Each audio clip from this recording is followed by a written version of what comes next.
Well, hello to all of you. We've just got back from America literally last night, Brendan and myself, and I know Charlie's online, and we were actually spent the weekend with Charlie. So we're all pretty tired because we just had a fantastic event with Jack Welch, JD Fox, um, Zuckerberg, Randy Zuckerberg, some of the best businessmen in America. But what we wanted to share with you tonight is that Charlie and my Brendan and myself did this webinar a while ago, and to be honest, we had such phenomenal feedback. And unfortunately, there was something wrong with the recording. So what we did is we decided to do it again so that people could get access to it. So we'd like to welcome you all online tonight. Charlie, it's an honor and a privilege always to do something with you. So we'd like to welcome you online as well. It's great to be here. I'm looking forward to the call as well. Cool, man. And Brendan, as always, good to have you. I'm sure you're full of energy, just like I am after a 2-day trip. Yeah, thanks, Scott. It's nice to be here. I love your organizational skills to put a webinar directly the day after we get home. But you know what? We got to do what we got to do. So I'm excited. I'm here. I'm ready to rock and roll, eh? Well, look, dude, I did want to do it last night, but anyway. Anyway, so let's crack on. We've got a lot to cover and a lot to go through. So I got a quick poll, and we're going to be doing lots of these tonight, just to see pretty much what it is that people want. And so I want to launch this poll quickly, and I want to find out, why you're here. What is it that you're looking to achieve tonight? So you can see the poll there, and this is when you have to participate. If you think it's going to be nice and quiet on this webinar, that's not going to be the case. So why are you here? What are you looking to achieve? What are you hoping to get out of this evening? It obviously gives myself and Charlie and Brendan some better guidance in terms of the way forward. So I can see 22% of people have voted. So obviously we need to get everyone's attention here. I'm going to wait a little bit longer. I can see we're up to 39% of people. Okay, what are we up? We're up to 55% of people now. So we're nearly there. At least everyone is finally telling us what they want. I do believe if you come online and it's an evening and it's your time, which is probably your most valuable asset, then you might as well know what you want so that you can actually achieve it. Okay, right, let's close that poll and share the results. So you can see 58% of people are where's the best place to invest. 42% is how to get capital growth. 52% is how to get net yields. 52% is how to reduce the risk of rand devaluation, and 76% is actually how to create global wealth. So I'd like to say you're all in the right place tonight, because that is exactly what we're going to share with you and how we're going to go about it. The next thing I'd like to just find out quickly, if I hide those results, is what is your experience? It always helps us, particularly Charlie and myself and Brendan, to understand your level of experience, because that can help us in terms of the language we use, etc. So, have you invested before? Have you invested in residential in South Africa? Have you invested in commercial? Have you invested internationally but not in the US, or invested internationally including the US? It's always just interesting, because again, it gives us really good guidance in terms of the type of language and the sophistication we need to use. Okay, I can see 55% of people have voted there. The vote's coming in much quicker. People are getting the hang of this now, which is great. Okay, dokie, we're up to 69%. I think you woke him up a little bit there, Scott. Well, I hope they're awake, because they got no excuses. I only got home about 6 hours ago after traveling for 2 days. So. Okay, let's close that poll out and share the results.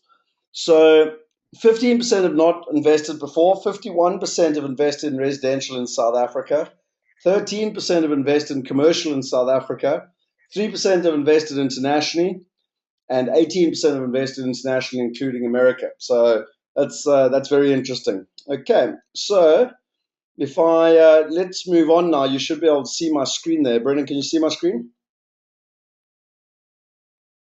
Yeah, give it a second. Yes, I can see your screen. Okay, so some of you might have seen this in terms of the introduction, but I always believe that it's very important just to holistically look at why we're here. And we say that saying that came through from Nelson Mandela: money won't create success, the freedom to make it will. And I love this saying, but I do believe we've actually got to take it to another level. And what I mean by another level is that really it's creating global wealth that will provide you with that freedom. Where do you want to live? Where do you want to send your kids to school? Where do you want to send your kids to university? Do you want to go on holiday? Do you want to be able to jump on an airplane and fly across to America and spend a weekend with Jack Welch, Randy Zuckerberg, one of the founders of Facebook, Charlie, who's online tonight, JT Fox, and I don't know how many people are there, at least 50 of some of the top South Africans were actually there. So, do you want to be able to have the freedom to be able to do this type of thing? And really, that's why I believe that what Nelson Mandela said, we actually want to take it to a higher level. We literally want to be able to teach you how to create global wealth so that you can have the freedom to do whatever you want. And that is our purpose for being here tonight. I'm going to run through this quickly. For those of you, we've got over 200 people online tonight, and I know a number of them have missed the presentation in the past. So just as a recap, but as Tony Robbins always says, reputation is the mother of skill. And so this will be useful for everyone. So consumer price index is the way that they calculate inflation. They take 20 goods every single month and they put them in a basket and they work out whether prices are going up or down. What we came up with is the Global Wealth Index. It's actually a trademark system that we came up with, and we decided to come up with a basket of goods for international purchases so that we could work out whether our South African wealth was going up or down. And for those of you that recall, and those of you who've been to our talks over the last month or two, it's pretty interesting what we found. We went back by the last 30 years, so back to 1983. And if you take a basket of goods, which is a family holiday in Disney World, a family holiday in Val d'Isere, which is one of the best French skiing resorts, a private school, we used Churchie in Brisbane in Australia, which is the similar of a St. Stithians or bishops. We used Harvard University, and we also used immigrating to Australia and America, where you just buy your way in. And if you take the value and the way that it's changed, including the rand and the way that the rand has changed, do you know that we're currently sitting where we're losing our wealth at 77% a year as South Africans? So our global wealth is diminishing at 77% a year. Now, that's a straight line graph. Some people say to me, yeah, but Scott, what about the compound effect? Well, the compound effect is equally scary. It's 29.5% decrease per year for the last 30 years. Now, that's a significant long-term trend and one that people really need to understand and really need to be able to take cognizance of, and most importantly, have a strategy to be able to take it into account. Now, we use James Painter, who's one of the leading experts. He's been doing this for a long time, and he has an accuracy of over 80% in terms of forecasting where the rand is going. Now, you can see that the rand goes up and it goes down, but the long-term graph is actually 5.6% from 1990 to 2013 in terms of the devaluation of the rand to the dollar. So when a lot of people say to me, yeah, but Scott, I can get a much better return in South Africa, I always say to them, well, you need to take into account that for the last 30 years, the rand has lost 5.6% every single year. The other thing is that if you take it over the last 30 years, it's actually over 6%.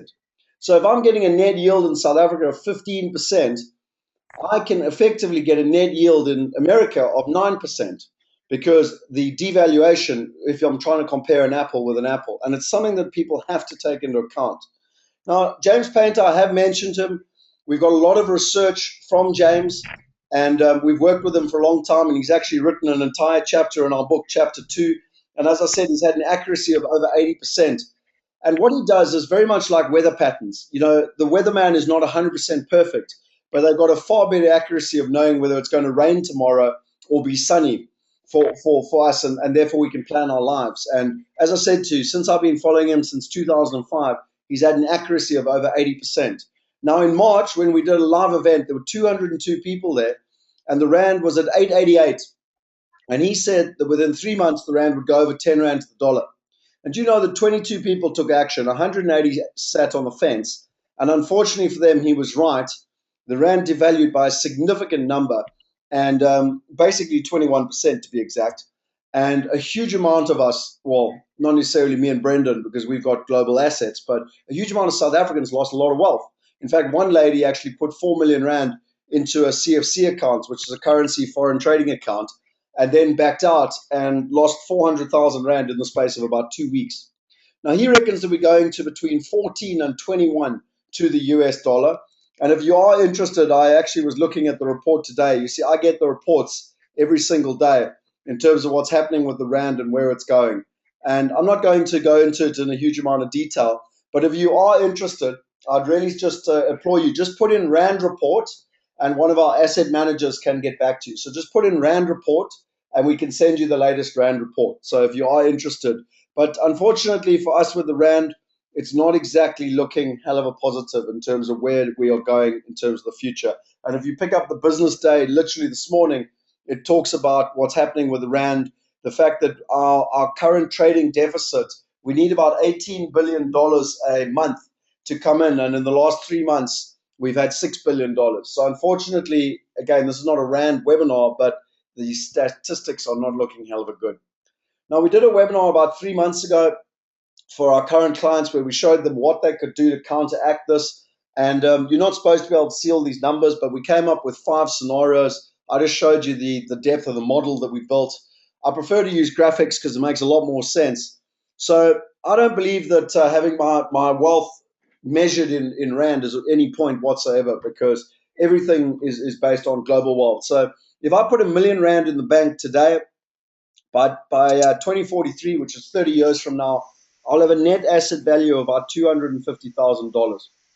If I buy a South African property, now I'm not sure if you know this, but the long-term trend is 8% in terms of net yield and 12% capital growth in South Africa. So if I buy a good South African property based on 30-year trends, my net asset value, if I spend R1 million today, my net asset value will be about $750,000 in 30 years' time. If I say, well, look, the rand's sitting at 10.45 this morning, and I'm really not that excited. I think it's quite weak at the moment, and it's going to recover to 9 rand to the dollar. So I wait an entire year, not just for as a matter of interest. James Painter gives that a probability of less than 10%. But let's say that you're a gambling man or woman, and you decide, right, I'm going to take that 10%. Well, your net asset value in 30 years will be just over $2 million.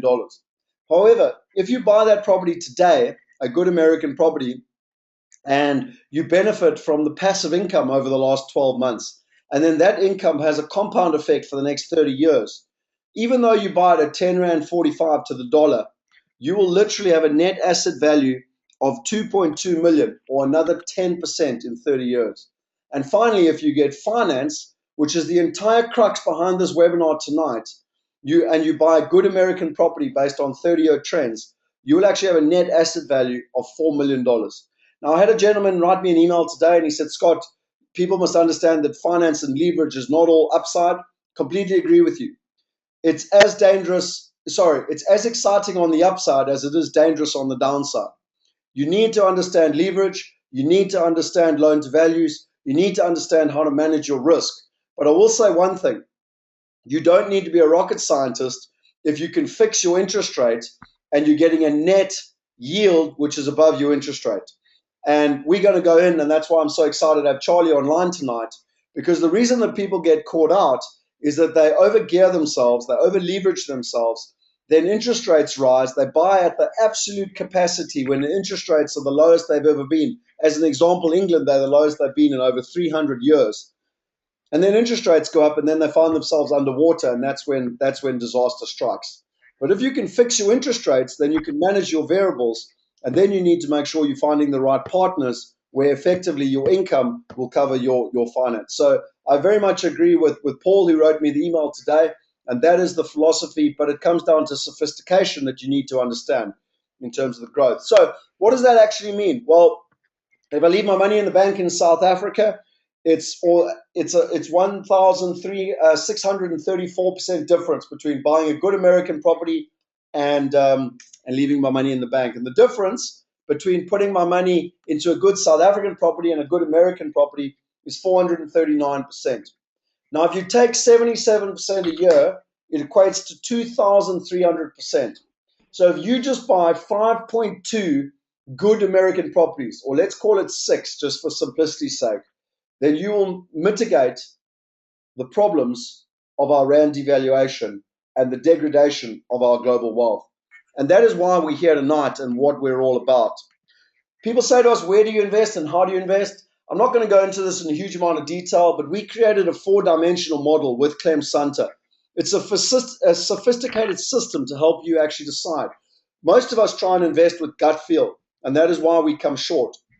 But for us, having done this now for over 14 years, having helped over 2,000 people invest internationally, we came up with a sophisticated system that could take the emotion out of it, use facts, figures, and scenarios. And at the moment, there's only one country which is sitting in the high return, low risk category, and that's America. And that's why we're investing there. Australia is in low return, low risk, and the UK is on the border between low risk and high risk. South Africa, India, China, Cyprus, France, Japan are all sitting in low return, high risk. And Clem Sunter and us have actually written an entire book about this because we only partner with the best.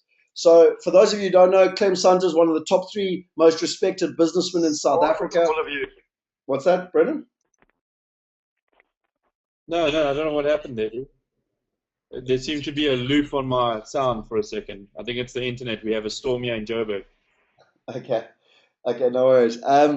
So, I mean, look, Clemson is one of the top 3 most respected businessmen in South Africa, and also, according to Google, rated as one of the top 5 scenario planners globally. So he's a pretty good partner to have on board. And with him, we actually wrote this book, Property Going Global. The beta version has been out for about 2 months. We've been taking all the comments and fixing them and updating it, and the final book is being launched next Friday.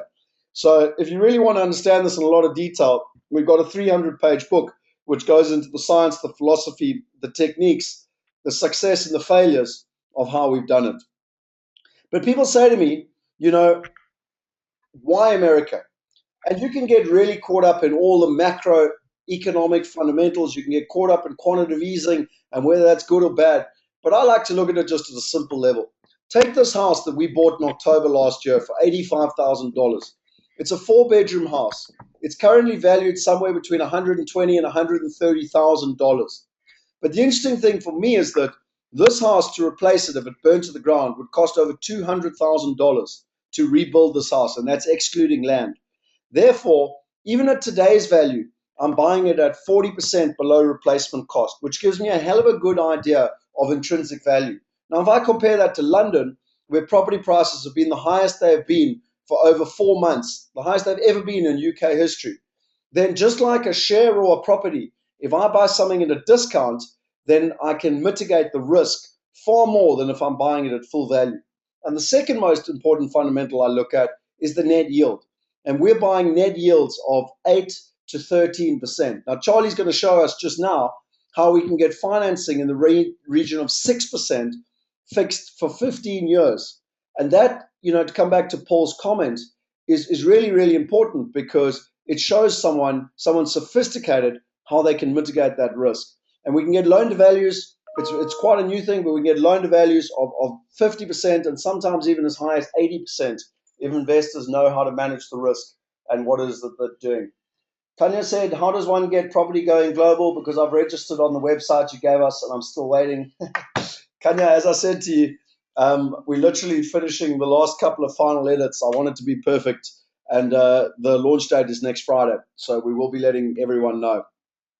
If you want to get complicated and you want to get into the macro level, we follow The Economist. The Economist does, for the last 20 years, has followed the top 20 countries. They have very sophisticated research on which markets are undervalued, which markets are overvalued, and it's all based on income and return. And quite interesting enough, at the moment, the United States, this came out at the end of August 2013, the United States, they do it once a year, is 12% undervalued, and Australia and Britain are 24% and 14% overvalued.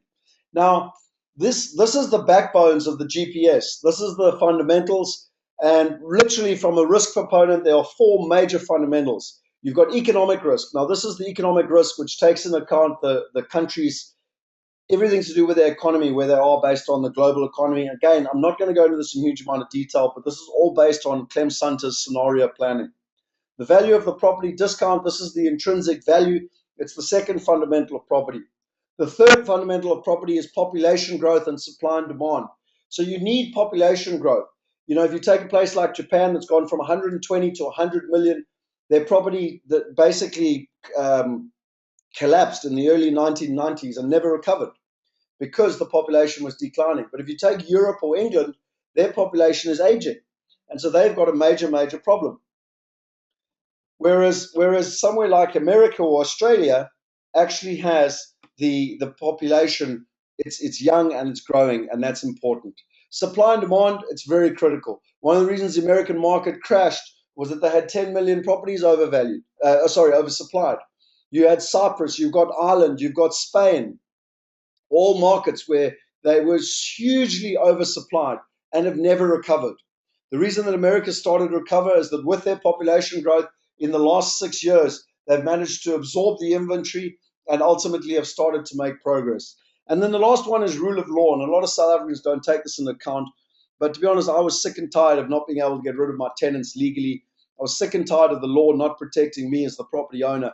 And believe it or not, when you invest in a first world country like Australia, America, and not as much so, but to the same extent, England, you're actually protected. Your property rights are protected, and in the places we invest in America, you can evict someone in 3 to 6 weeks. And then on the return side, it's a mixture of yield and capital growth. Anyone that knows anything from probably the biggest lesson I learned from the global financial crisis is that those people that focus on income not only survive but thrive, and those people that focus on capital growth, it's only a matter of time until they die. It's like betting against winter. And so we give the income proportion 70% weighting and the capital growth proportion 30% weighting. And that ultimately, we've got a complicated trademark formula that gives us the risk index and the return index. For those of you who think it's going to be like this forever, it's not. This is a fluid and constantly and always changing numbers. The fundamentals stay the same, but the inputs change. And if you look at it, just a year ago, America was actually 19% undervalued. And so although there's great opportunity there, it's not going to last forever. Quick question, just before I move on here. Who has heard of IPS before? Because obviously it's quite interesting for us just in terms of understanding if this is your first experience with IPS, if you've been following us for 3 months, if you've been following us for 9 months or more, or you've actually invested with IPS. So I'm just interested if you wouldn't mind just giving us some feedback in terms of your experience.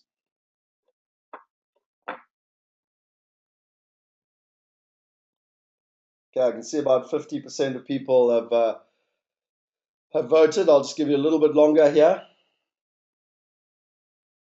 Okay, very interesting. We've got nearly 20% of people, this is their first experience. So I'm just going to spend 2 minutes just explaining who we are and what it is that we do. So let me close out this poll.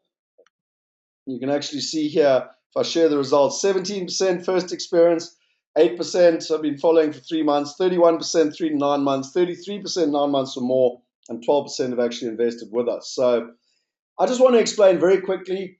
I bought my first house. I was actually living in London. I bought it back in South Africa at the age of 22. It was a big 5-bedroom house in Cape Town in Rondebosch. And while we were getting planning permission, we put some tenants in. My first experience of doing international property was getting my brother to manage the property, and it all worked while the guys were paying.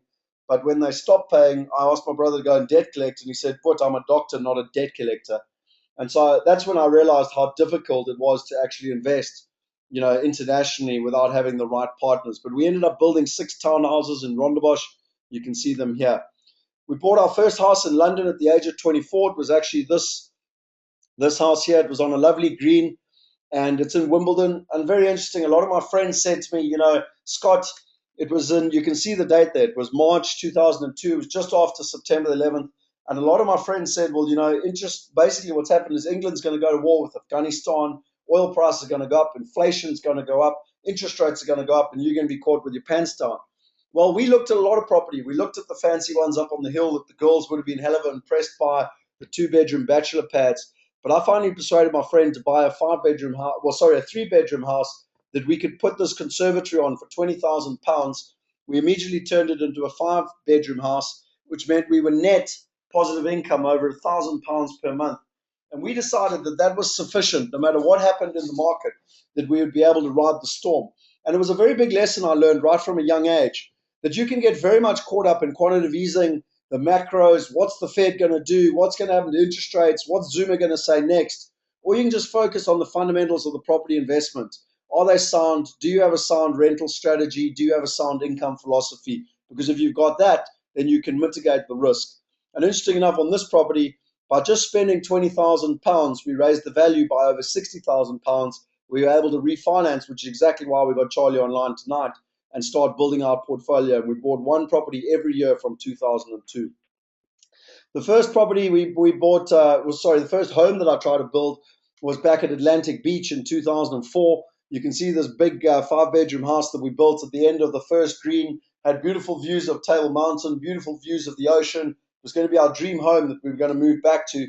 But unfortunately, it was an absolute disaster. Even though I come from a property background, construction management and property development, managing it from afar was virtually impossible. I paid for a project manager on the ground, but it was 50% over budget and about 8 months late. And unfortunately, I had to sell my dream home in 2007 because the quality was just so bad. And that's when I made a business principle that I will never, ever do business long distance unless I have a best of breed partner on the ground. And for some of you who think it's all residential, it's not. We're currently doing a commercial building in America. It's a $16 million building. It's got a cash yield of 15%. We've got financing of 50% and an IRR of over 23%. So from an experience perspective, we've helped over 2,000 people invest internationally to a value of 1.7 billion. We focus only on international property investment. We are not an estate agent. We're investors that invest internationally and help other people do it. We've got offers in South Africa, Australia, the UK, and the USA. We spend millions on research. In fact, our last trip, Brendan, I don't know what you would put it at, but I think it's about 400,000 Rand we just spent on our last trip, which puts us at about 3.1 million that we've spent in the last 18 months investigating the South African market, the American market. Yeah, I'd agree with that. All I know is that my credit card was rated properly. That was all the beers at Blue Martini. But the thing that we pride ourselves on is the best of breed partners. You know, having someone like Charlie online tonight, it takes a lot of experience to be able to go out and find the best of breed people. But that's what we're good at, and that's how we can bring someone like Charlie on tonight. We've got a sophisticated IT platform to provide efficiency and transparency both for our own team and for our clients. We've got an experienced after sales division, which we call our private banking service. I always say, you know, you've got two choices. You can go to Investec, you can get the best private banking service, or you can go to Standard Bank and deal with someone over the counter. We provide the private banking service. We're not the cheapest, but we're the best. We've got access to off-market opportunities. Brendan and I have just returned. We've just launched a brand new city that no one even knows about yet. And we've got access to properties that just are not on the internet and no one else has options. And if people are interested, we've got the qualifications. I don't think it counts for a hell of a lot, but I got the qualification for the CRS, which is Certified Residential Specialist, which is the top qualification you can get worldwide. And we also joined the Association of International Property Professionals, which is an organization run out of London. In 2007, we were the first South African company to be invited onto the panel. And in 2008, we won the award for the most professional company out of Africa. But I think what's far more important is our actual results. In the last 17 months, we've now acquired 397 properties. For those of you on the webinar just before we went away, you might notice that has increased. We just bought a whole lot more when we were on this trip. We're to a value of now 29.2 million. Our capital growth has been on average between 10 to 30% based on the different areas and the timing of purchase. The net yields have ranged from 8 to 15%. We've done 6 buyers trips. We just literally got home this morning from the last one. And interestingly enough, on our last trip, we just bought 146 properties. Brendan and I are actually going through the process now of closing on them. And it's a pretty arduous task over the next 2 weeks to close on all these properties. But we've literally reserved and signed the letter of intent and are going through the process. Now, for those of you, we're about to get on to Charlie and the real important stuff with regards to the finance and how you can really create global wealth. But I just wanted to share with you, we've got a surprise for you at the end. Don't you think this is a beautiful looking golf course? It's actually in Atlanta, Georgia. This course has been around for 45 years. And we basically have an opportunity to buy property on this golf course for $13,000. We're going to share with you at the end of this webinar how to do that. I had very much the fortune through JD Fox, who, funny enough, Charlie's actually at his house. He basically got and organized a golf day, and I shared a golf cart with George Ross. Now, George Ross is Donald Trump's right-hand man. He's been his advisor for the last 30 years. He's actually his property lawyer. And trust me, when you send a golf cart with someone, you get to really ask them the questions as where the best places are to invest. What is Donald Trump doing? And I found it fascinating when George Ross told me that Donald Trump is buying properties on golf courses around America because he believes that's the greatest opportunity. Well, tonight we're going to show you how you can follow what Donald Trump is doing. And we're also going to show you how you can win 2 tickets to go to Augusta. So anyone that knows, Augusta is probably the most famous golf tournament in the world. And we've got an option for you to be able to win 2 tickets. So without further ado, I want to get on to the main, most important person who's actually here tonight, and that is Charlie. You can see Charlie here in this picture. He's the guy you should be able to see with my mouse. You've got Jaco Maritz, who's one of our partners, on the far right of the screen, far left of the picture. We've got Charlie in the middle. We've got JT Fox, who's the world's #1 wealth and property coach worldwide, and actually one of my business coaches, and learned a huge amount from him. And then you've got myself there. And so I just thought that visually we'd put up a picture of Charlie so that people could actually see who he is and what he's all about. And before we get started quickly, Charlie, I just wanted to launch one more poll and to ask people what it is that they wanted you to focus on. You know, is it how to build a credit rating? Is it what structure to own a property in? Is it what is the best structure legally? Is it how to get financing? Or is it how to get the loan to value at 80%? So,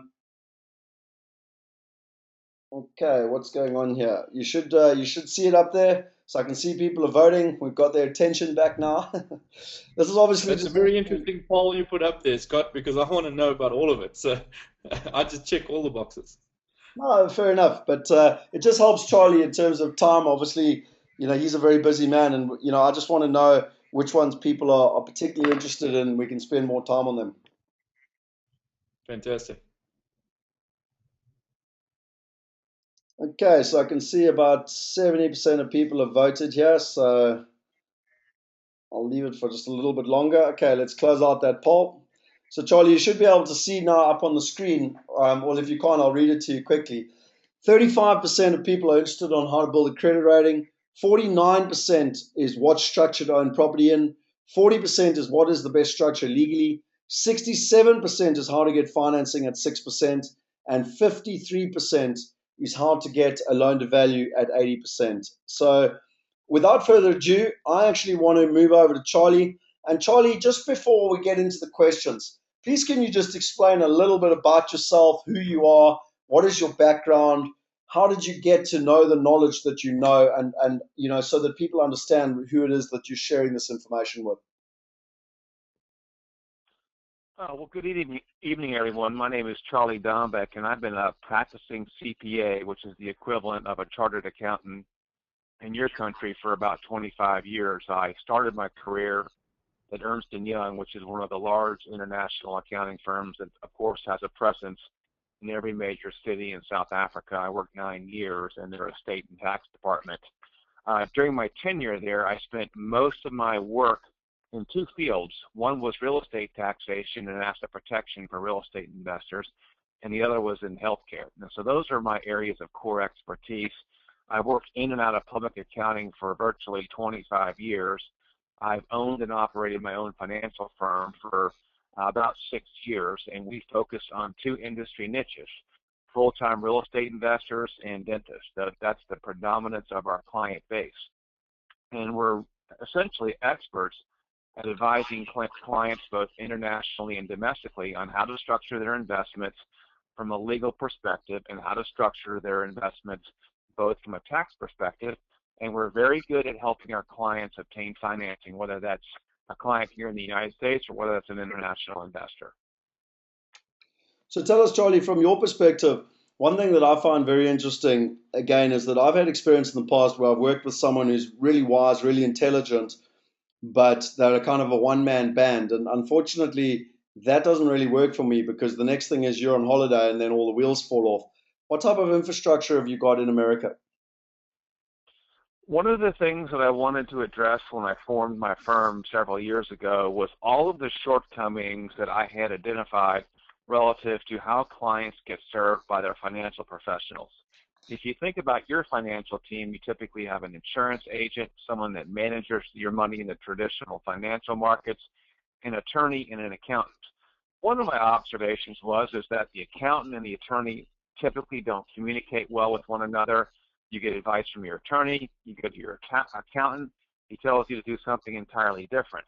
So I wanted to eliminate the conflicting advice that you often get between your accountant and your attorney. I also wanted to eliminate the salesmanship in the insurance and asset management industries relative to how my clients are being advised.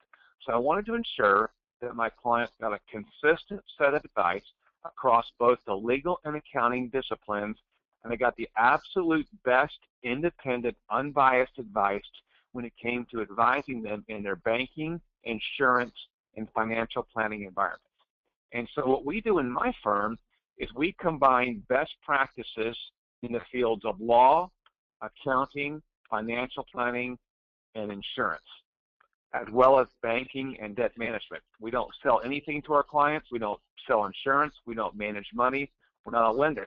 But we advise our clients in all those areas. We have a team virtually from every discipline to give you a one-stop shop where you get consistent, unbiased advice across all of those areas in your financial life. We have about 1,600 clients worldwide now, and we have an infrastructure with 18 employees, 3 more we just added last month.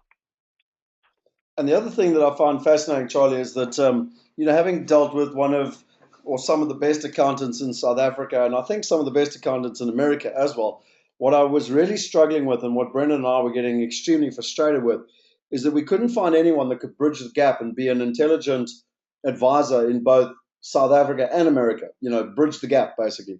And what amazes me, and I know it's with the work you're doing with JT as well, you've got experience across South Africa to America, Australia to America, Canada to America, and numerous other places. And so it gives us a lot of confidence in terms of our global investment strategy that you can actually help people. And you're the first person I've met that can help our really sophisticated clients, like myself, who's got an offshore structure.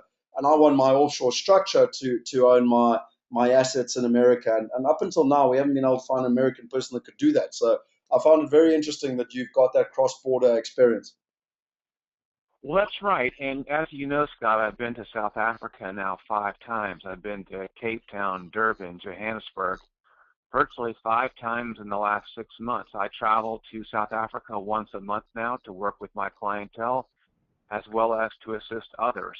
I'm coming back at the end of this month again, just after Thanksgiving, and I'll be back in the early part of January. And I plan to be in South Africa on a monthly basis moving forward. So we have essentially feet on the ground in your country, and I've become a fairly well-versed expert not only in South African law, but some of the offshore structures as well. So we're very well capable to integrate the tax laws, the legal structuring in America with your needs as well in South Africa, and we're integrating well with the team of advisors that support your clientele. Well, on that basis, let's get right into it. How do I build a credit rating? Just so that people understand, they think building a credit rating is pretty simple. We went to America, Brendan and I, we opened Bank of America bank accounts. We put in nearly $1 million into our bank account. It's in February this year, it just got closed with no reason. We hadn't done anything wrong. They closed it for all foreigners. We tried to set up a credit card. They wouldn't open a credit card for foreigners. I tried to actually on the airplane with Delta, they'd give me 30,000 free miles if I could get a thing. And they were like, "Are you an American citizen?" "No." "Right, we can't help you." We've basically gone round and round in circles. And I truly believe I should actually put the picture of me with that gun in America from my last trip in North Dakota. But I truly believe it's easier to buy a gun than open a bank account. And so when I met you on that game farm, when I spent quite a lot of money to come on that trip with you and with JT, and you started telling me that you know how to build a credit rating and it wasn't just going to be left up to a hope, sit and pray strategy, I was absolutely fascinated and intrigued. And I know Yaku and I pretty much bent your ear for 2 days. But how do we do it? How do I go about building a credit rating in America? I'll be happy to share that information with you. In observing what you guys have done over the last year, I know it's been a frustrating experience for many of you, having to navigate our banking laws, having to deal with our Patriot Act, which deals with how foreigners can invest instead of financial accounts in America. It's oftentimes very challenging and difficult. It's oftentimes not what you know, but who you know. And we've dealt with this issue for years with international investors. And so from a credit perspective, there's 2 ways to build credit in America. One is through an individual profile, where you have an individual credit score that is a measure of your personal creditworthiness. And for foreign investors, that is very difficult. It takes years to build a successful personal credit profile. So for the foreign investor investing in America, it is very difficult in the short term, meaning a year to 2 years, to build a credit profile individually, which will allow you to apply and obtain financing using conventional mortgages that are available to Americans. It's just not possible. There's government requirements, there's personal lending requirements, and it's nearly impossible to successfully build an individual credit profile for the foreign investors. Also, What has hindered. What I understand is that unless I get a social security number, which is like an ID number in South Africa, it's basically not going to happen. And unfortunately, that's not going to happen unless we literally immigrate to America. So, I mean, it's virtually an impossible loop. It's almost an impossible loop. And the only way that we've been able to do an individual credit profile for foreign investors is when the foreign investor has a work visa where they are working essentially full-time in America, have a W-2 income stream, and have essentially, for the most part, migrated to America where they're working full-time. And that is the exception rather than the rule for the South African investors. They stay in South Africa, they're citizens of South Africa, but they're investors globally.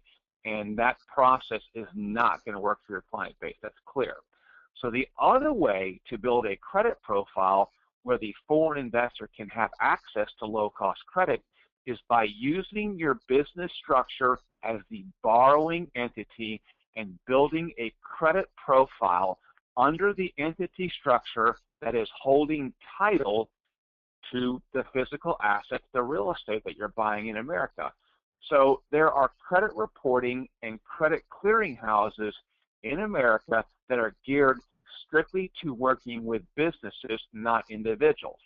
And so what we do is simply work through those corporate credit clearing houses to establish a credit profile for your business structure that you're using to hold investment real estate in the United States. And the first step in that process is we get everything set up properly from a taxing authority. We obtain an EIN number for the entity you're using to house your real estate. We register that entity with the corporate clearinghouses. We get assigned a credit reporting number from those clearinghouses.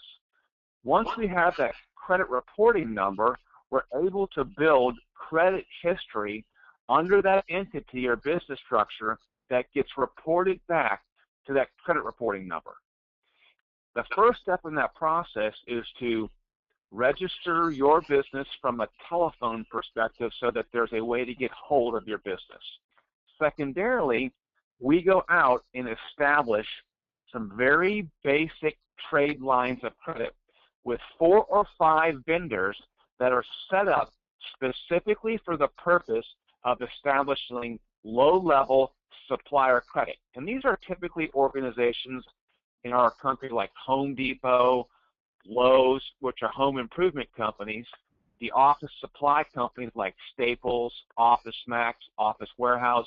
Those organizations are designed to give businesses access to a very basic level of supplier credit that you can use in your real estate business. So we go out and establish what we call trade lines of credit with those organizations. And we don't get much credit. We get maybe $1,000 to $1,500 US in borrowing authority. Collectively, amongst all the vendors that we work with, maybe we get $10,000 of borrowing authority.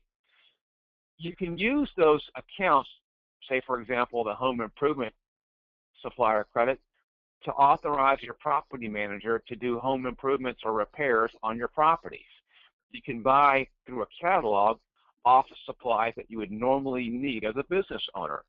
And we use about 1/3 at most of the borrowing authority that we've been given. We repay that borrowing immediately within the 30-day terms that those trade lines of credit give you to repay them. And what happens is those vendors report your repayment history to the corporate clearinghouses, and within a 3-month period of time, we can build a basic corporate credit profile that shows strong repayment history on trade lines of credit. And there's a score that is kept with each clearinghouse that is a measure of your credit worthiness.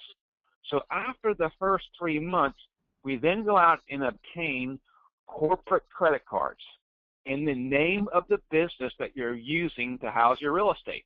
So rather than getting a credit card in your personal name, we're going out and obtaining a corporate credit card under the EIN number that's been issued to your business, and that business is the borrower for your corporate credit cards.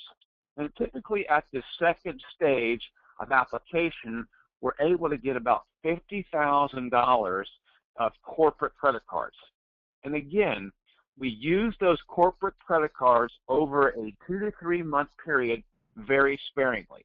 Oftentimes what my investors do is they'll borrow on one credit card, repay that with another credit card, and cycle that money or that borrowing authority across the 3 to 4 cards, and what that does is it has the effect of using a credit card, repaying that credit card in a very short period of time, using no more than 1/3 of the borrowing capacity, and that corporate credit card usage as well as repayment history gets reported back on a monthly basis to the credit clearinghouses. And again, all we're doing is establishing the ability to use corporate credit through trade lines of credit, corporate credit cards in a very responsible manner. And after about 6 to 8 months going through this systematic process, we're able to ensure that you get a credit profile where you have a perfect credit score built. Once that credit profile is successfully built after 6 to 8 months, we're able to go to our traditional lenders, our commercial lending officers, and use the entity as the borrower with its credit history and evaluations and cash flow within the entity structure to borrow using conventional mortgages and lines of credit at low interest rates. That is the process that we've used for years. It's very successful. It's just most investors, certainly most foreign investors, just don't know that this process is possible. And the reality is it's a very systematic process that has to be done in an exact sequence. And if you kind of get things done out of line, you can disrupt the process and actually hinder the process by doing things in the wrong order. So it's a very systematic process that we go through. Everything needs to be done in its proper order. But the bottom line is at the end of 6 to 8 months, you've got an entity that's housing your real estate that has perfect credit. Then at that point, we can go to our lending sources and use that entity as the borrowing structure to access low interest rate financing, which allows you to either, one, take the existing equity in your portfolio, use it as leverage to obtain credit, or alternatively, or in combination, go out and secure a new acquisition, contract for a new piece of real estate, and use that asset as security for a new loan to advance your goals from a real estate investment perspective in the United States. That's essentially how the process works. Charlie, to use a simple metaphor, in life we all get caught up. When I hear you talk about it, it sounds incredibly easy. It's like saying I watch Tiger Woods and the principle of golf is to hit the ball and get it into the hole. Everyone understands that. But you actually need that coach and you need someone to show you the sequence to be able to do it in order so that you can do it as effectively and quickly as possible. And for me, that's pretty much what you're saying to us. People mustn't underestimate the years of experience that you've got and the relationships that you've got in the bank. It's not as easy as walking in a bank, getting a credit card, getting a corporate. Like, I've done it, trust me. So, I just want to emphasize that what you explained sounds very logical and very easy, but there is a sequence, and you need to deal with yourself and the right people so that it can run through in as smooth as smooth as you make it sound, basically. Well, you're exactly right. It does sound very easy and relatively simple, but there's literally a couple of dozen steps that you have to go through over the 6 to 8 month period in the proper sequence to get things done properly. You have to know how to fill the applications out. You have to know which vendors to use that report back to the credit clearinghouses. You need to know when it's appropriate to go from a trade line of credit perspective to a corporate credit card. You need to know which corporate credit card lenders are going to be the most flexible with the foreign investor. So it's about know-how, it's about sequencing, and it's about speed of implementation in terms of managing the process. Tell me the next question is, you've spoken about the difference between investing in my personal name versus investing in a structure. What structure is the best to own the property in and to get started in? There's a couple of key principles. First, I'm going to tell you what not to do. So I want to tell you which structures to avoid when investing in real estate, either as a U.S. or foreign investors. Number one is you never want to hold title to a real estate asset in your personal name or directly in a foreign trust. So you don't want to hold title to your property in a structure or in an individual capacity. Number one is that sort of structuring exposes you to high legal liability where you can be named in a lawsuit, and there's some adverse tax implications to holding property in your personal name. Number two is you do not want to use a regular corporate structure. Sorry, mate, as just a quickly. regular corporation. Sorry, Charlie, just quickly. I just thought it'd be pertinent for people to know. Probably one of our bigger competitors in South Africa, they help all their clients invest in their personal name, just because it's a lot easier. I mean, we don't make any money out of setting up structures and stuff, and so they don't do it. They just help everyone invest in their own name, which I think is blatantly negligent based on everything I've learned from you in terms of the tax, the legalities, and the fact that you can't build a credit rating. So I just wanted to point that out, how important this information is. It's very important. Look, we've helped thousands of investors over the years to invest in property in the United States, and not one of my clients has ever held title to their real estate in their individual name. Look, we all work hard to grow our portfolio, to develop equity in our portfolio, to facilitate the accumulation of wealth over a lifetime. And the last thing you want to do is to expose that hard-earned equity and value to risk of loss in the unlikely event of an unforeseen legal issue. And if you're named individually in a lawsuit, all of your personal assets are at risk. And the reality with real estate is it's a risky asset. Not all issues that you encounter from a liability perspective can be governed by an insurance policy. So you've got to hold title to your real estate in the proper structure. And you want to avoid holding title individually. You want to avoid holding title in regular corporate structures because there's some tax disadvantages. The ideal entity structure to use to house your real estate is a limited liability company that is typically organized as a partnership structure. A partnership limited liability company is simply a limited liability company where there is more than one member. So, for example, a husband and wife owning shares in a limited liability company in the United States qualifies for partnership status. The benefit of the partnership status is twofold. From a legal perspective, partnership LLCs offer the highest levels of legal protection to the investor. Partnership structures benefit from an old English partnership legal theory known as a charging order.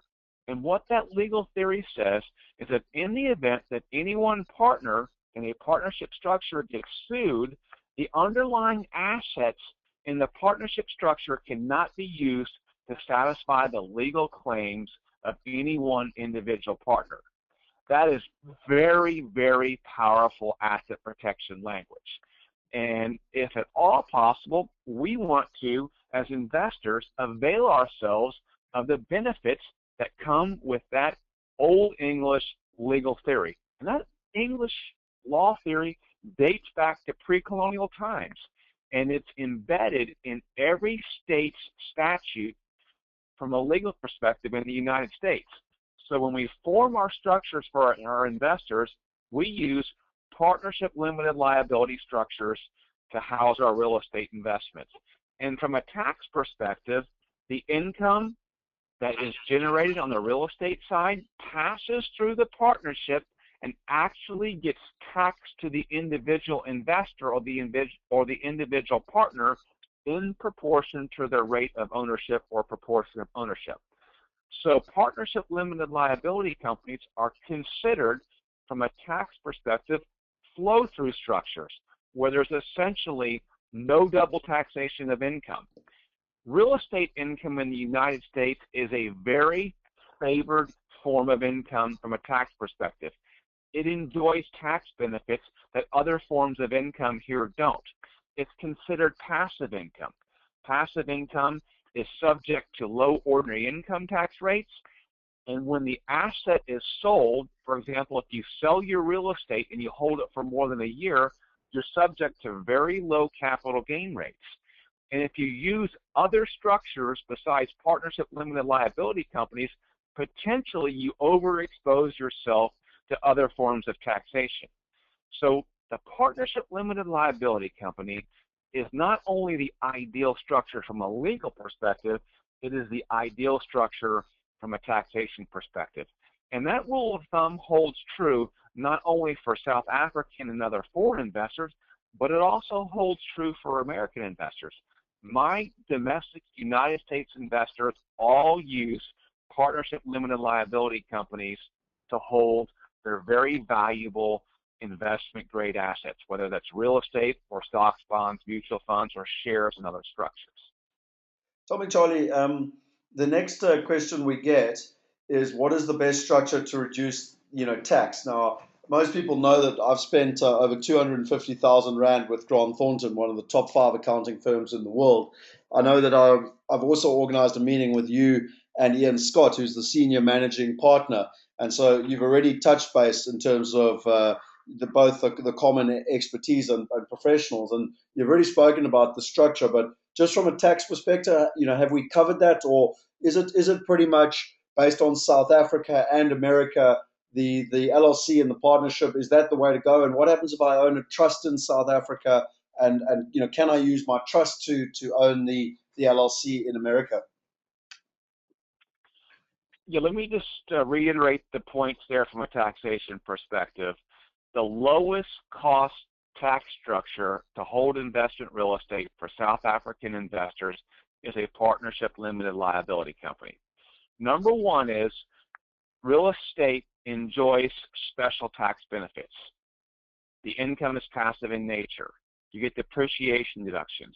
We want those passive income characteristics and depreciation benefits and low capital gain rates on the sale of the assets to flow back to you individually. And the partnership structure preserves those unique real estate tax benefits. For most investors that are coming from South Africa that own 2 or 3 properties, we are finding that those investors, because of those unique tax benefits associated with real estate ownership, are having a very, very low income tax liability. Income tax liability in the 5% range after all exemptions, deductions, and special tax breaks are factored in. So on the initial buildup of your portfolio, using the proper structure ensures that you're going to be taxed at the absolute lowest levels in the United States. Any tax that you pay in the United States is an offset or a credit against South African taxes. Furthermore, many of you are using a bond in South Africa to acquire your real estate in the United States. And what we're being able to do is we're able to structure a loan agreement between South Africa and your partnership LLC, which actually allows you to charge interest to your limited liability company in the United States, which further drives down the income on the U.S. side and allows you to take that interest expense as an offset to the income that you're flowing back out of the U.S. structure to South Africa. So again, the partnership structure provides the lowest cost structure globally. I think From I would an just say. ownership perspective, No, I was just going to say that, Charlie. I mean, I think the one thing I would say, which I think is both in your interest and my interest, is that obviously we're trying to give overall advice here, but every single person is different. Every single person owns different things, has different intentions, both short term, medium, and long term. And the only way to actually get this done properly is to sit down with someone like Charlie and actually explain exactly what it is you're trying to achieve, and then he can give you the right type of advice. Please understand this is just a holistic overview. You need to obviously delve down into the detail for each person individually. that's precisely accurate.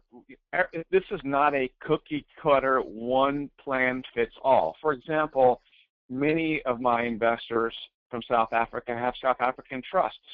In those instances, it's appropriate to hold the membership certificates in the LLC through the South African trusts. Many of you as well have offshore structures, Cook Islands, Isle of Man, Mauritian Islands, and you don't want the income globally to flow back into South Africa. In those instances, we hold the membership certificates in your U.S. structures through those other foreign entities and trusts. And so it's important to sit down, if you're an existing investor, to review the structure and make sure it's set up properly, and as well, if you're a new investor, to have a consultation to make sure you get the groundwork laid properly, not only from a legal and tax perspective, but to ensure that we can access that low-cost financing. And the financing is a critical component. Many of you can't grow your property portfolio beyond a couple of units. The ability to obtain financing essentially allows you very quickly to double the size of the portfolio. And right now, we have very low valuations, we have high yields, and all of my U.S. investors that have essentially sat on the sidelines for 2 to 3 years after the subprime crisis are back in the game. They're putting money back into this asset class, and it's a great opportunity to invest in the United States. I'm a property investor. I invest in office warehouses. I have a substantial portfolio, and we're in the acquisition mode right now. And we're at what I call the bottom of the U-curve. There's no better time, in my mind, to invest in U.S.-based real estate. And you pick out the best markets, you pick out the best cash flow producing markets, and you grow your portfolio. And leverage is an essential component to that equation to successfully grow and expand your portfolio, especially while the valuations are low. Charlie, how do we, you've mentioned to us that we can get the financing at about 6% and fixed for 15 years. How do we go about that? How is it set up? What happens is once we have built that credit profile for the limited liability company that we're using to house the real estate, we take the credit profile of that entity, we take the cash flow producing properties of the LLC, in other words, the financial reports for the LLC, and go to our lending sources and apply for a mortgage or line of credit. And we go through an appraisal process to assess the value of the property. We look at the cash flow, we calculate debt coverage, and then you get a secured financing proposal from the lenders that we work with. And what we're finding is that our foreign investors are able to access low interest rate financing in the 6% range, amortized over a 15-year period typically. So just from my perspective, I mean, I'm buying properties at the moment between 8 to say 15% net yields. And, as a South African, we don't, I mean, pretty much 99% of people, their interest rates are variable. So we're very susceptible to a rise and fall of interest rates. I know in America, you can actually, in some cases, get interest rates fixed for up to 30 years. But in terms of a fixed for 15 years, I know it's a fairly simple and straightforward question, but you're saying that it'll be fixed at 6% for the next 15 years. That's exactly right. Every lender has both variable and fixed rate options. Of course, the interest rate on the variable side is going to be lower because of interest rate risk. But right now, in this current lending environment, we're very easily able to obtain fixed interest rates on the commercial side for your clients' property portfolios at a 6% rate over 15 years. I've got a question here from Satota. He says, is 6% not a premium, rather too expensive cost for property in America? I didn't follow your question. I couldn't hear you. Well, he's basically saying, isn't 6% too expensive, as in you should be able to get it for cheaper? Well, the interest rate that my foreign investors are able to borrow at is the same rate that my current U.S. clients are able to borrow at commercially. On the individual side, individual rates are down in the 4.25% range, but your foreign investors can't qualify for that. But if you've got property that's yielding at 8, 9, 15%, and you're able to borrow at 6%, there's a margin there, and you've got that margin coupled with low valuation. So what you're finding is that over a period of 3, 4, 5 years, you get the nice high-yielding cash flow coupled with the appreciation in value. So it's just an absolute great time from a growth perspective to be investing in U.S. property. Low valuations coupled with low interest rate financing. And historically, 6% on the commercial side is very low interest. Yeah, well, I mean, that's what I was actually going to say. I was just putting you on the spot a bit there, Charlie. The long-term rate is actually, for the last 30 years, it's 8%. So, 6% is well below average. And it really, for me, when one compares it to the yields and the cost of financing, it's an absolute no-brainer. I mean, you don't need a degree in maths or property to be able to understand it. Now, just as a matter of interest, we've actually, most of our clients started out buying, including myself, buying properties cash, because a year ago there was no financing. We had absolutely no financing. We were buying everything cash, and because we couldn't get access to anything. Then about 3 or 4 months ago, we managed to get access to private financing, and that private financing is quite expensive. I mean, that's actually from 8 to, say, 12%. But what that allows us to do is to get into the market, to build a credit rating. And then with Charlie, we build a credit rating, and then we can finally get access to traditional financing. And when we get that traditional financing, the cost of finance drops from 12 to 6%, and we can increase the loan to values, which allows us to take money out of the asset. And remember, it's fixed. So coming back to Paul and talking about the risks, this is not only about upside, it's also about managing risk. And then we can put that down on further property to build a portfolio. And that's really the magic that I don't think a lot of people understand in terms of what's happening. We've got a question here as well. Charlie, what happens if the financing goes away? I mean, sure, there's financing now, but we've all been through the global financial crisis, and we know that things change. There's only one thing that I can guarantee, and that change is constant. Well, a couple points. One is your business model works at 12%, which is amazing, okay? So now you're going to go from a 12% rate down to 6%, cut your borrowing costs in half, and that's going to be a home run for your existing investors who are using that financing. And the great news is, we have in many cases 6, 12 months of rental payment history for your investors. And so that's going to be a very strong attribute when it comes to a borrowing decision is, look, we've got cash flow history on these properties. It's going to be a very easy process with that history in place. The reality is the type of financing that I'm illustrating here and talking about has been in place for a very long period of time. Now, during the depths of the credit crisis, access to that type of credit was challenging, but that financing has essentially been there for decades. And we're working with multiple lenders. So it's highly unlikely that any program like this would ever go away. The banks are competing right now for the strong borrower. And the reality is your clients are strong borrowers. They typically have strong balance sheets. The cash flow from the properties is strong.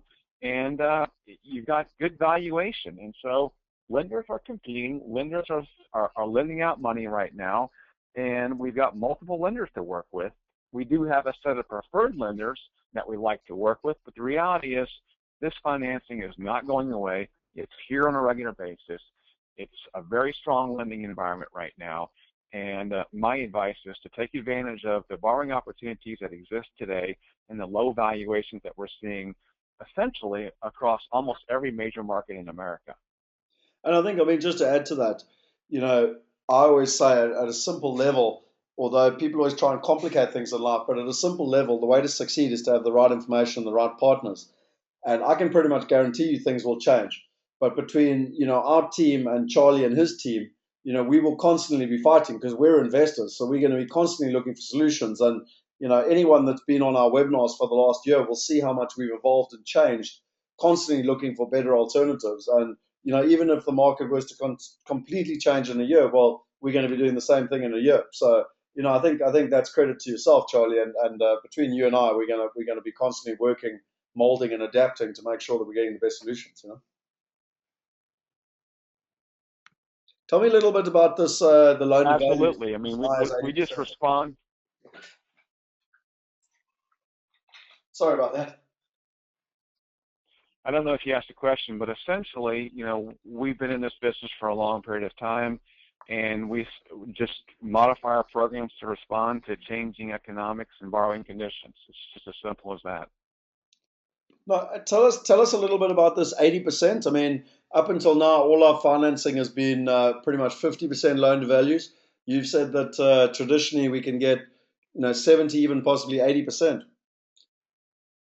Exactly. You're working with essentially a private, or what we call in this company, hard money lender. And they charge high interest rates, and they're very conservative on their loan to value ratios. So those investors typically won't lend more than half of the appraised value of the property. In a conventional lending environment where you're working through a traditional institution, however, we're able to borrow at 75 to 80% consistently. And when you apply for your loan, an appraisal will be done by an independent appraiser in terms of value of that property. And when your proposal comes out, it'll be in the 75 to 80% range on that appraised value. Okay. So, I mean, basically, from my perspective, I mean, look, I don't necessarily want to go as aggressive as that, but I mean, interestingly enough, for those people that think it's not possible, we're currently buying a building for $3.5 million in Atlanta. It's a commercial building. It's only 50% let, and at an 80% loan to value, our rents actually cover the mortgage already. So we've already got the financing in place at 80%, and the rents cover it. And so when we can get that building fully tenanted, everything else is upside. So, you know, I just wanted to verify that what Charlie's saying, whether it's residential or commercial, is happening. We're in the market right now ourselves as foreigners buying property. Henny, myself, Brendan, John Chin are actually, you know, closing on this building as we speak, and we've managed to get all the financing in place. There's another question here from a number of people asking, you know, what are the cost implications of establishing it and building up a credit rating? Please just type in asset manager. Just type in asset manager finance, and one of our asset managers will give you a call, because again, we need to understand what it is you're trying to achieve, how we do it. Charlie's got a number of different options, and it's really worth taking 10 minutes on the telephone to have that chat, because again, this is not a cookie cutter operation. We're a professional private banking service. We need to understand what it is your challenges are, and then we can help you provide the solutions. I wanted to just look here quickly. A lot of people have a lot of concerns, you know, in terms of what would stop them. And I wanted to launch a quick poll, you know, in terms of what people's thoughts are. And, you know, how do I know the right areas to invest? It's so far away. How do I manage it? If it's so good in America, why are the Americans not investing? Surely it's cheaper if I deal directly. And how do I know I'm getting the best deals? I'm just interested in terms of what people have, you know, what would stop you? You know, it all sounds good, and as a lot of people say, if it sounds too good to be true, maybe it is. I would talk to the 17 people who've just been over to America with us, spent the time with Charlie. You know, this is not smoke and mirrors. There's a huge amount of science and professionalism behind this. But if you are interested, type in asset manager finance, and one of our team members can get back to you. I can see 32% of people have voted, so I'm just interested. Please tell us what it is that would stop you in terms of you know, going forward and, where we are. We're up to about 40% here. And right, let me just Everyone's obviously got onto Facebook and stuff because they're a little bit slower now. It's yours and my job, Charlie, to get their attention back. But okay, so let's close out this poll here, and I'll share the results with you. It is pretty interesting. 46% of people is how do I know the right areas? 51% it's so far away. 51% it's so good in America. Why the Americans aren't doing it? 8% surely it's cheaper, and 51% how do I know I'm getting the best deals? We do cover this in a lot of detail, and I would really suggest you just type in asset management. We can take you through it. But the bottom line is we've spent 3.2 million rand flying over to America. We've just been in an event with 800 of the best businessmen in America, meeting some of the best property developers, property investors. We've investigated 17 different cities. We're currently investing in 6 of them, including a new one that we're about to launch. So I would say watch the space. I know Charlie knows where it is, but I'm not going to give it away. And if it's so far away, how do I manage it? Having done this for a long time, and we're not perfect, but really it's about finding the best people that provide the full end-to-end solution. So they don't just source the property, they renovate it, they manage it, and they maintain it. If it's so good in America, why aren't the Americans doing it? Well, they are doing it. Charlie's just mentioned it. He's doing it. I've just been to America. I've met numerous Americans that are investing. The only people who are not doing it is the kind of the middle income people who got a bad credit rating, psychologically got scarred. But the sophisticated investors, both locally and internationally, are very much in the market in terms of where they actually are. Surely it's cheaper if a deal directly. Well, we believe very much in finding the right partners on the ground, and we actually split the commissions 50-50 with them. So whether you deal with us or deal with them, it's the same price. We believe they add huge value to us, and we believe that we add huge value to them. And then finally, how do I know I'm getting the best deals? Well, the bottom line is all our deals are off market. They're not even available on the internet. And it's all about buying stuff at true market value, truly below market value, because that really actually provides you with a solution going forward in terms of how it actually works. I just wanted to share, Charlie, just a couple of the stories, because people like to actually see stories of how this actually works. And in August 2012, a farmer by the name of Gert de Pre bought in Atlanta. He bought this beautiful big house for $135,000. It was in a very good suburb. He bought it cash. His net rent was 9.18%. He's experienced between 25 to 30% growth. The rand is devalued by over 23%. He's had a net income of over $12,000. He bought another apartment in Orlando for this actually a little 1-bedroom, 1-bathroom for $57,000. He's had a net rent there of $3,800, about 17% growth. And as I said, the rand is devalued. And because he was so chuffed with what has happened, he's actually refinanced some of his properties and is getting the credit rating and starting to work with Charlie in terms of this whole process and his offshore structure. And he's actually just invested another 100,000 in one of our golf course opportunities, where he's got some significant growth over the last 6 months. Tristan, who's a developer in South Africa, he bought in Orlando in August 2012. He bought this 2-bedroom, 2-bathroom apartment for $69,500. He's had net income of over $6,000. He's experienced about 12% growth, and the rand is devalued by 23%. And he also bought in Atlanta. He bought a 3-bedroom, 2-bathroom home. You can see the one on the right here for $97,000. He's had a net income of $9,500. He's had a growth of about 18.5%, and the rand is devalued. But interestingly enough, he bought both his properties cash. And as Charlie mentioned, there is a case of it being a very tax-friendly environment. But if you're not able to write off the interest portion, then you can accumulate some income. So when the IRS asked him for some tax, he got pretty grumpy, and so he bought 2 more properties, refinancing his whole portfolio again with the methods that we've been discussing tonight. And he's bought one in Oklahoma and another one in Atlanta so that he can mitigate the tax. Michael came with us in February on one of our buyers trips. So the previous 2 people, bought sight unseen, but Michael actually came with us on one of our buyers trips. He bought 4 to a value of $456,000. He's had a growth of about 16%, which is equivalent of $72,000. The rand has devalued by about 12.9%. He's had a net income per month of $3,300. Now, I mean, who here would like to earn over 30,000 rand passively while sitting in South Africa? So the last 6 months, he's had an income of just short of $20,000. And so the total money that he's made on his investment from February is over R1 million. And, a lot of people say to me in South Africa, I can do really well in South Africa. I don't dispute it, but I do challenge people to get a 25% return plus minus in 6 months. And he's been so impressed that he's actually refinanced his whole portfolio again using everything that Charlie has mentioned. He's buying another 3 individual residential properties, and he's also investing in a big opportunity we've got in Atlanta, and also the commercial office park that I've spoken about. So you can actually see how people started out buying cash. They built a credit rating, or they're building a credit rating, just like Charlie's been talking about. Now they've been able to get access to finance. Now they're starting to really grow their portfolio. And I always say to people, there's no ways to finish comrades unless you get started. And it's really hard to get started. You've got to do the training, you've got to do the preparation, you've got to get out there at 5 a.m. in the morning. And trust me, for someone who's run 3 of them, I can speak with experience. And then you've just got to keep going, but ultimately you get to the end. And then the last one I just wanted to share was Emmanuel and Kathy, and they invested from a long way away. They invested from Malaysia. They found Brendan on the internet, and they actually bought a Type C, which is you got a Type A, a Type B, and a Type C.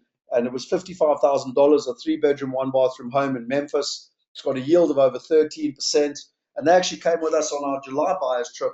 And they so enjoyed what they found, the quality of the property, the quality of the partners, that they bought another 2 properties. And they're also going through the financing and building up their structure and their. So, I like to, everything that Charlie's shown us is from a theoretical point of view, but I wanted to show you the pictures to show you actually how it can happen and what it is that it's done. Now, I've spoken quite a lot about these buyers trips. As I said, we just got back from buyers trip number 6. But, if you are interested, we've got another one next year. I believe there's truly value in coming on these trips. You get to get the right information on the ground. You read a lot of stuff on the internet and by email about quantum easing, whether it's good or bad. But if you come, you get the information. You get to meet the partners. You get to meet Charlie. You get to meet the lawyers, the management agents, the estate agents, the people that do the repossessions, the inspection agents. We literally lift up our skirts and show you everything. The beauty with our business model is that we're completely transparent and have got nothing to hide. So you get to come along and see everyone. You get to take action. A lot of people fly over there and they can't find good properties and they get hell of a frustrated. We make sure that our partners are ready and that they've got stuff that's available. We have a lot of fun. We've just been in Orlando, as I said, with you, Jack Walsh and Randy Zuckerberg and Charlie. I mean, I won't get into the antics Charlie and I got up to on the very last night before I flew home, but trust me, we have lots of fun. And I don't believe you can go to one of the best tourist markets in the world and not experience the likes of Beale Street, where Elvis comes from, some of the best places in New York, Chicago, Atlanta, in terms of where we're going. And then also, one of the resounding feedbacks we get from people is that you get to meet with really experienced people. So no matter where your sophistication level is, Henny Besaidno, it's one of my business partners. He started, he's listed 2 companies, one in South Africa, one in Australia. He's worth hundreds of millions of rands. And we started in Australia 4.5 years ago with $4 million. We've turned it into $40 million. Subsequently listed the firm. It's worth over $200 million. And I actually phoned him from Times Square in April last year, and I said, Henny, we're in the wrong country.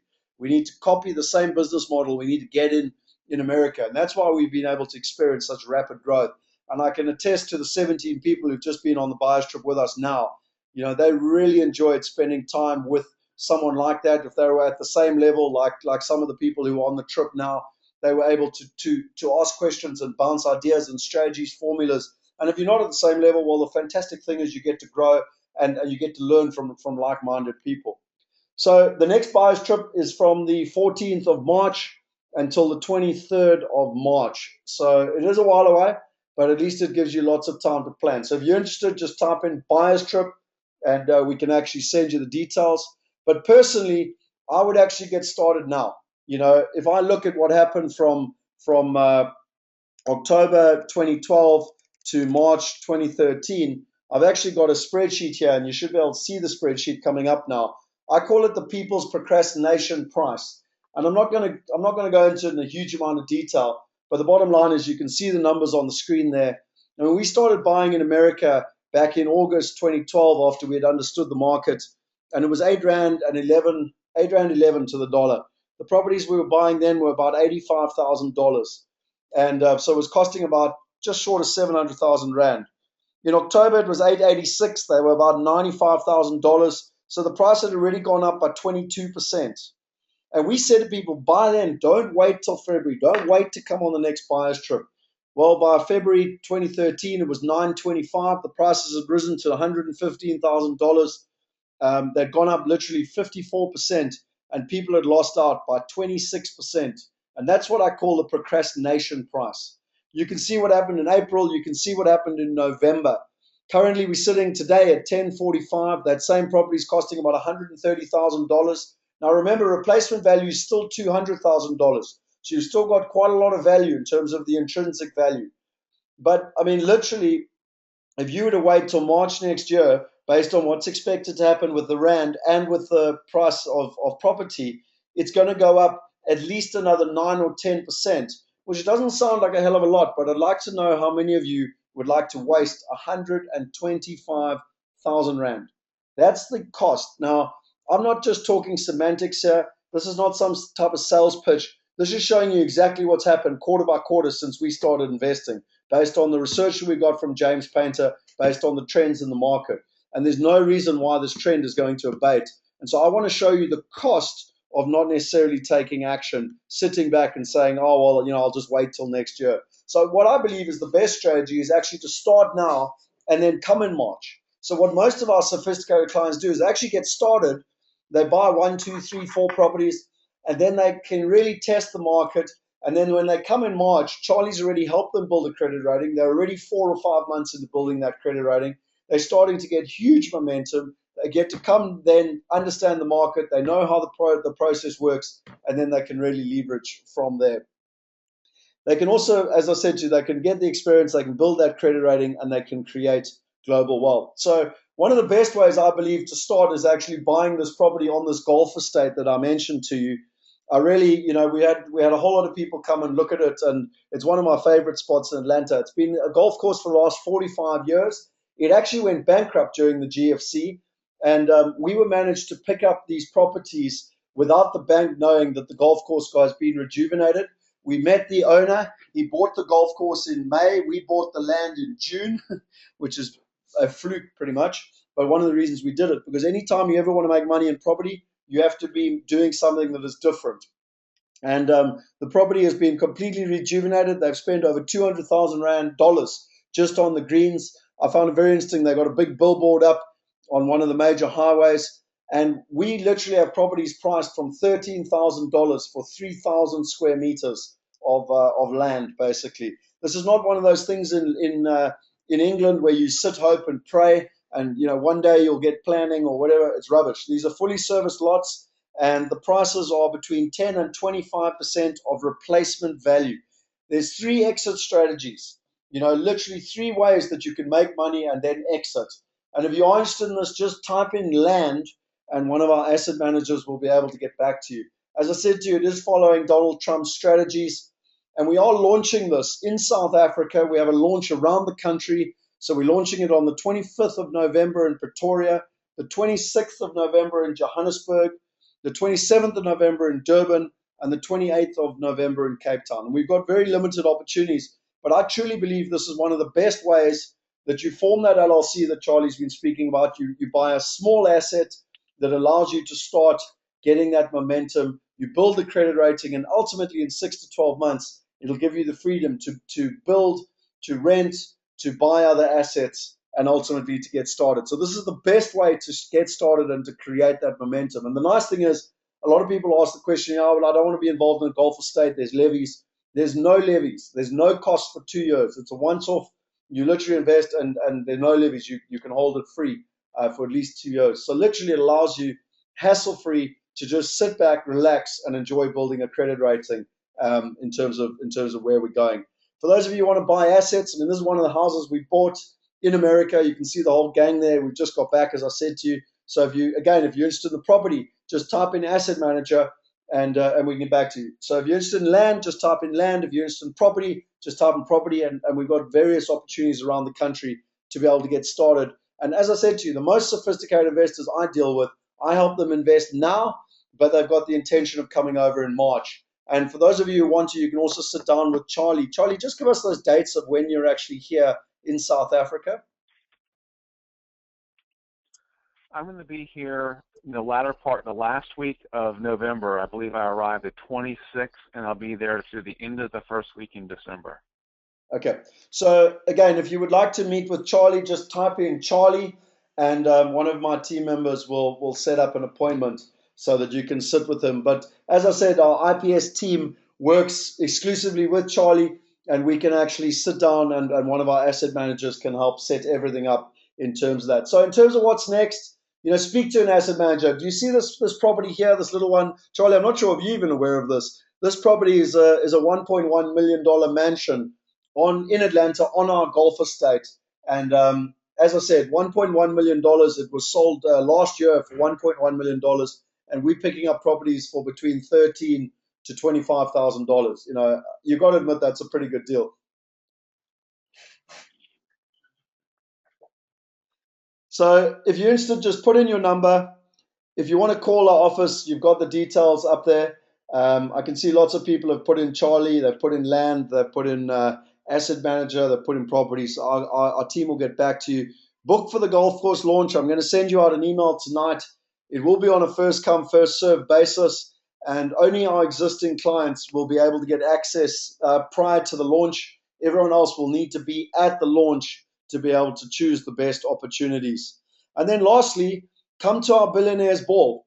It's the 23rd of November. I tried to get Charlie to come to it, but spending Thanksgiving with his family was more of a priority, which we completely understand. But our Billionaires Ball has basically been put together where wealthy people meet. And it's going to be in Midrand at the Midrand Convention Center. The theme is James Bond in Vegas. And the whole event is put together so that you can network with billionaires. I'm going to be interviewing a billionaire on his strategies and how he's done it and how you too can be successful offshore. But most importantly, also the lessons he's learned. He lost $5 million in Iran trying to invest offshore 7 years ago. So it's not just about what to do, it's also about what not to do. And then the great thing is we formed a charity with Clem Santa called Business Foxes, which helps both children and people learn to create wealth and entrepreneurship. And the whole event will be to support that. And I truly believe, I'm a passionate South African. It's all about supporting South Africa. So come along to that. It's the 23rd of November. I will send out an email as well with regards to that. And then finally, something we're really, really excited about is that we've set up an offshore exhibition in Knysna. And that's going to run from December through January on Teeson Island. For those of you who know, I actually live on Teeson Island. And we're going to set up an offshore exhibition here. And for anyone that's in the area, George, Knysna, Plet, or just driving through, if you come and find us on Teeson Island, we're pretty much opposite Ildepan or Tapas or any of the major spots, literally on Teeson Island, then you will be able to win 2 tickets to Augusta. So if you want to come, or tell your friends to come along, and you can come and see us and meet us personally over the Christmas period. We really believe it will be lots of fun and in terms of our exhibition and what it is that we're doing there. So I really wanted to thank you, Charlie, for being online tonight. As always, I've actually got Yaku texting me here and saying to me, wow, this you really are knowledgeable and you're adding just so much value. So I really want to thank you, in terms of what you've done, and on behalf of all the clients who are online tonight, thank you so much for your time, your experience, and your knowledge. It's been wonderful getting to know you. And really, from our clients' perspective, you're adding so much value to them, and I want to thank you for that. Well, it's always a pleasure, Scott, being invited to participate in your calls. I've really enjoyed working with your South African investors, and I truly can't wait to get back and look forward to my monthly trips to South Africa. Again, for me, it's a great pleasure, and I look forward to continuing to help your clientele. Well, thank you very much. And to everyone else who's online tonight, it's really been great. I will leave it open a little bit if you want to. I can see that I'm getting told that I've got the number wrong here. This is what happens when you get back from America after 3 weeks. The Cape Town number is 021-948-2130. So let me just change that quickly. So it's 021-948-2130. Okay, so if you would like to get hold of us, please do. And as I said to you, you just want to type in land, or if you want to type in Charlie, or if you want to type in property or asset manager, then any one of those 4 things, we will know what it is that you want. and we will be able to assist you. I want to finish off quickly with a quick couple of polls. It's always just interesting. Are you interested in investing and getting started with Charlie based on what you've heard? So you'll see there's a poll up there. If you could just say yes, or if you need more information, or no, or I'd prefer to own Rand assets, that's perfect. I think it's really just interesting for people to just let us know as to what it is and the value. If you need more information, that's completely understandable. That's what Charlie and our IPS team is here for, to really be able to try and add as much value as possible. So if you could just vote, I'd really, really appreciate it. It does add value to us because it gives good feedback to Charlie and myself in terms of the information that we've added. Okay, so I can see about 50% of people have voted there. So let me close that poll. And I'm not going to share the results here. When you're happy, how much would you want to invest? This obviously is quite important in terms of a strategy. And, you don't want to invest anything. You've got between 150 and 500,000 Rand. You've got between 500,000 and a million, between 1 million and 5 million, and then more than 5 million. And again, I'm just really interested. We've got everything from people that are looking to do smaller investments like those properties in Atlanta for $13,000, which is about 130,000 Rand, right through to commercial buildings that we're buying for about $18 million. And, we've actually got one client that's buying one of those properties outright on their own. So it just gives you a feel for the type of people that are in South Africa and the wealth that's in South Africa. Okay, and then the very last one is that's pretty much everything from myself. So really, ladies and gentlemen, it's been awesome. I really thank you for your time. Charlie, thank you for your time. I look forward to seeing you in December when you're out here. And I don't think there's anything more. If there's any questions, you can fire them through. But I think I would prefer it if you just type in asset manager, and one of us will be able to get back to you, because I know, Charlie, you're with JT at the moment, and I'm sure that he's screaming and shouting because you're not paying attention to him. Well, again, it was a pleasure, and I look forward to continuing the relationship. Cool. Good night, Charlie. Thank you very much. Good night. Good day, everybody. Bye-bye.